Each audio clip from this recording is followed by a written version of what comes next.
مسلمانوں سے کہتا ہوں، مسلمانوں مجھے میری بات کا برا نہ ماننا، میں تم کو ذلیل نہیں کرنا چاہتا، خدا کے واسطے پورے مسلمان بن جاؤ، جو کمیاں ہیں وہ پوری کر لو۔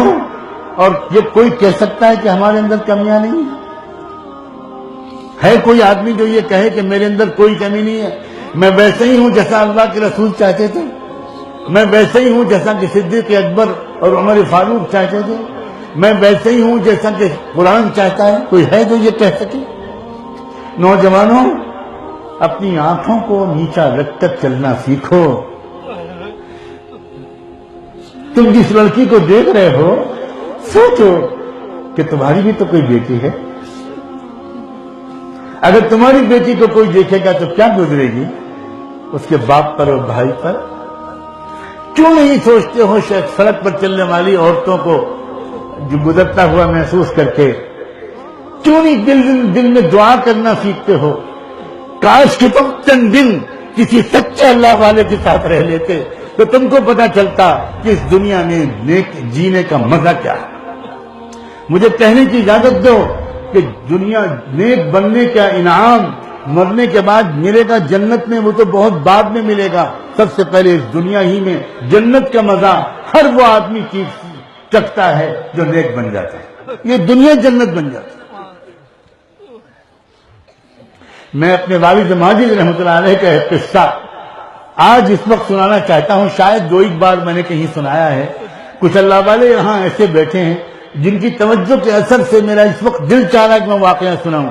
میں چھوٹا سا بچہ تھا، حضرت والد صاحب کبھی کبھی مجھے اپنے ساتھ لے چلتے تھے، کسی اللہ والے کے پاس جا رہے ہیں، کسی عالم کے پاس جا رہے ہیں یا کہیں جا رہے ہیں، اور میرے پاس چھٹی کا دن ہے مدرسے کا تو مجھے ساتھ میں بٹھا لیتے تھے، اور میں ہمیشہ دیکھتا تھا کہ وہ گھر سے ہنستے مسکراتے نکلتے تھے، لیکن راستے میں نکلنے کے فوراً بعد میں دیکھتا تھا کہ ان کی آنکھوں سے آنسو نکل رہے ہیں اور چپکے چپکے خوش دعا مانگ رہے ہیں۔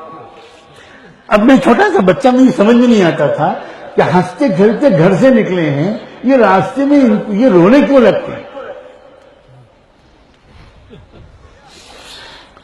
میں نے ایک بار پوچھا، کچھ نہیں بتایا، دو بار پوچھا، کچھ نہیں بتایا، تیسری چوتھی بار میں نے بچوں والی ضد کی کہ مجھے بتائیے کہ کیا یہ کیا ہوتا ہے آپ کو؟ یا آپ جب بازار سے گزرتے ہیں، سڑک پر سے گزرتے ہیں تو آپ یہ کہاں کھو جاتے ہیں؟ کیوں آپ کی آنکھوں سے آنسو نکلنے لگتے ہیں؟ تو عجیب و غریب بات بتائی انہوں نے، اللہ اکبر۔ انہوں نے مجھ سے کہا کہ شیخ عبد الوہاب شعرانی رحمۃ اللہ علیہ بہت بڑے عالم گزرے ہیں، ان کی ایک کتاب میں میں نے جب سے پڑھا ہے، اللہ کی توفیق سے میرا یہ معمول بن گیا ہے کہ میں جب بھی نکلتا ہوں تو راستے میں ٹیکسی چلانے والے، رکشہ چلانے والے، ٹھیلا کھینچنے والے، مزدور لوگ، چائے بیچنے والے، بوٹ پالش کرنے والے، دکانوں کو کھول کر بیچارے دکان چلانے والے وہ لوگ گزرتے ہیں، اور میں خاموشی سے دعا کرتا جاتا ہوں، اللہ ان سب کو روزی دے دے، اللہ ان سب کو روزی دے دے، اللہ ان سب کو دل کا سکون دے دے۔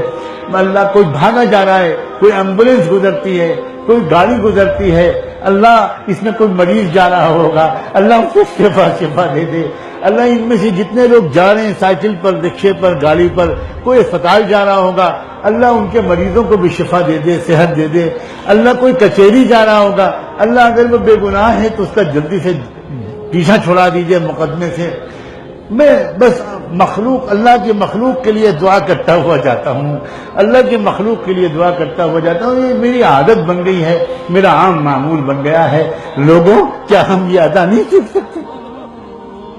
کوئی محنت پڑے گی اس میں، کوئی 2-4 لاکھ روپے خرچ ہوں گے اس میں، لیکن اس کا فائدہ یہ ہوگا کہ آپ سڑک سے گزرتے ہوئے آپ کا دل اللہ کی مخلوق کی محبت سے بھر جائے گا، دل صاف ہو جائے گا، کینہ ختم، غیبت ختم، بدگمانی ختم، حسد ختم، تکبر ختم، غرور ختم، عجب ختم، جلن ختم، کسی کو حقیر سمجھنے کا بہت بڑا گناہ ختم، اور ان سب کی جگہ پر کیا ہوگا؟